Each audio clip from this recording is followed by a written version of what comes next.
Butter, I wish you a lot of luck. But I hereby grant you a full and complete pardon.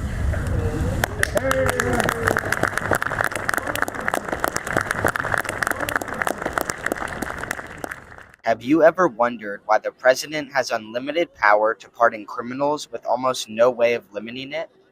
We asked Jason Whitehead, an associate professor of political science at CSULB, about the history of presidential pardons, and here's what he told us. English king or queen had this power mainly to the purpose of the power was to grant mercy. Are there any examples of the pardon power that granted mercy to someone? One example of that is Harry Truman's president. He's the White House is under renovation, so he's living across the street in Blair House, and these Puerto Rican nationalists try to murder him. They go in, they kill a security guard, and one of the two guys named Oscar Collazo is sentenced to death for trying to assassinate the president and killing the guard. And Truman commutes his death sentence. And that's really an act of grace, to the person who's trying to kill you, to give him clemency. That's pretty selfless, and I think that was an admirable use. That was Mark Osler, law professor and former state prosecutor as well as federal prosecutor. Now here's what he has to say about the founding fathers and their concerns on the pardon power. Well, some of their concerns are things that are being raised right now. That there were people at the Constitutional Convention who raised the possibility that the president and his close Confederates could be involved in treason, and that goes with risk. And they knew that presidents would use it based on their own principles, and that those principles were going to vary from president to president. And they counted on democracy to be a key check on that we would elect people who would use that responsibly.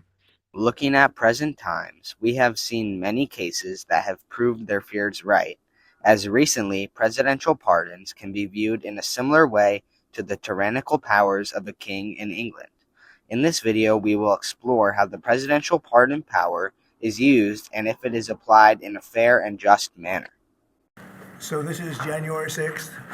These are the hostages. Approximately 1,500 for a pardon. Yes. Full pardon. They're expecting it.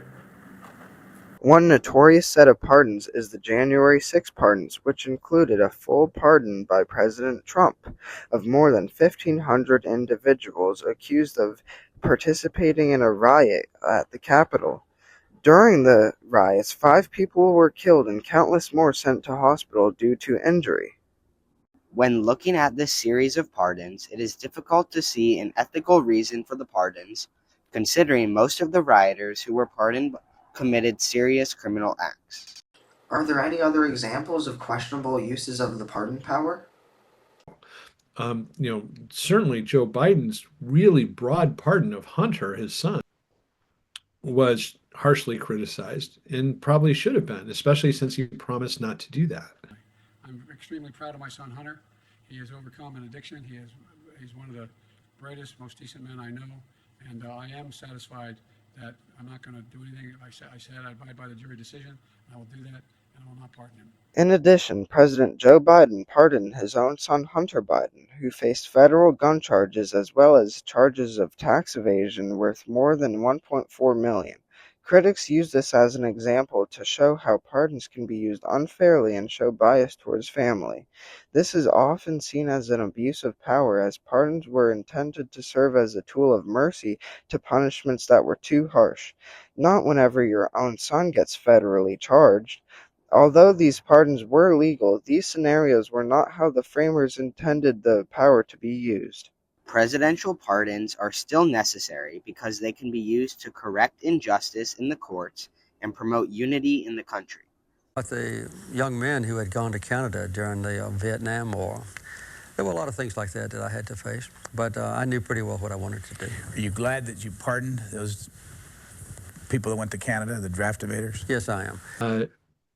Jimmy Carter, who granted the amnesty to tens of thousands of draft dodgers, went to the Naval Academy and served in the Navy in war. in a nuclear sub when those things were first being developed. A huge, uncomfortable, risky service.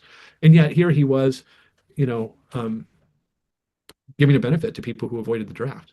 Really showed an act of of mercy. And there's an aspect of the heart in it that it's hard not to admire. As shown in the scenario with President Carter, pardons can be used in a beneficial way, like bringing the country together and moving forward, instead of being resentful about past actions.